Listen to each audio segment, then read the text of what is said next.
रामू एक छोटा किसान था। वो एक गांव में रहता था। उसके पास ज्यादा जमीन नहीं थी, लेकिन वो बहुत मेहनती था। उसके परिवार में उसकी पत्नी सीता और 2 बच्चे थे। रामू रोज सुबह सूरज निकलने से पहले उठ जाता था। वो खेत जाने से पहले भगवान को याद करता और फिर अपने बैलों के साथ खेत की ओर चल पड़ता। रामू गेहूं और सब्जियां उगाता था। बारिश पर उसका काम बहुत निर्भर करता था। अगर बारिश ठीक समय पर हो जाए तो फसल अच्छी होती थी, लेकिन कई बार बारिश कम हो जाती थी। ऐसे समय में रामू बहुत परेशान हो जाता था। फिर भी वो हिम्मत नहीं हारता था। वो कहता था, मेहनत कभी बेकार नहीं जाती।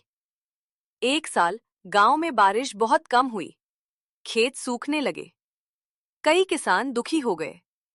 कुछ लोग गांव छोड़कर शहर चले गए। रामू के मन में भी डर था, लेकिन उसने खेत छोड़ने का फैसला नहीं किया।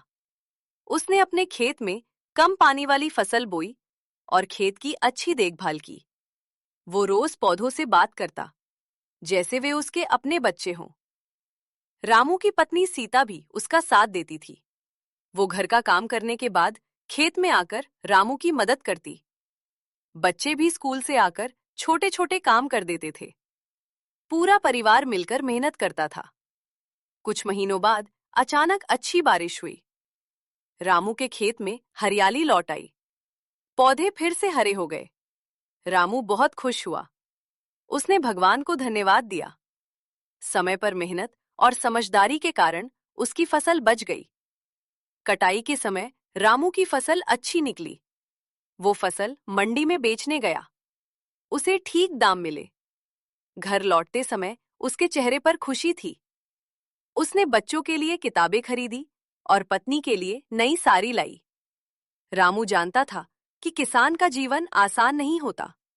हर दिन मेहनत करनी पड़ती है।